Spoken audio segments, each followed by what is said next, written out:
Ang estudyante patay matapos salpukin at makaladkad ng isang trailer truck sa may Lake Cebu. May update po dyan ang Bomboradio Coronadal.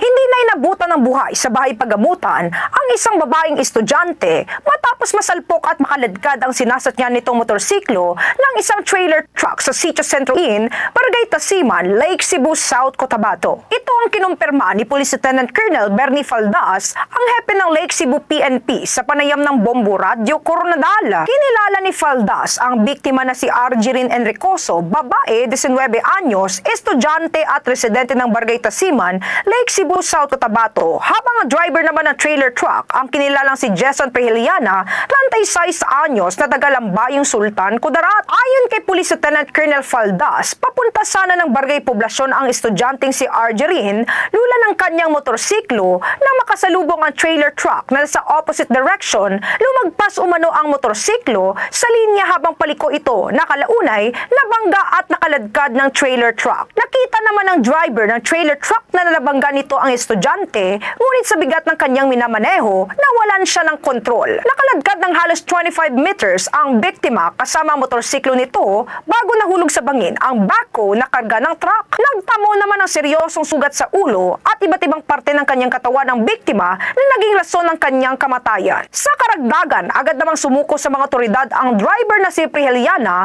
at nakatakdang sampahan ng kaso. Nanawagan naman si Police Lieutenant Colonel Bernie Faldas sa lahat ng mga motorista na mag-ingat sa pagbiyahe at palaging isaisip at isagawa ang defensive driving upang maiwasan ang mga anumang insidente sa daan. Yun ma'am, gaya nga sinabi ko ma'am na we always kasi dito naman is halos yung mga inner barangays, kung magkuhan man sila, pupunta sila sa mga inner barangays, yun nga sabi ko, check their vehicle, yung condition po ng kanilang vehicle, then yung driver mismo dapat condition.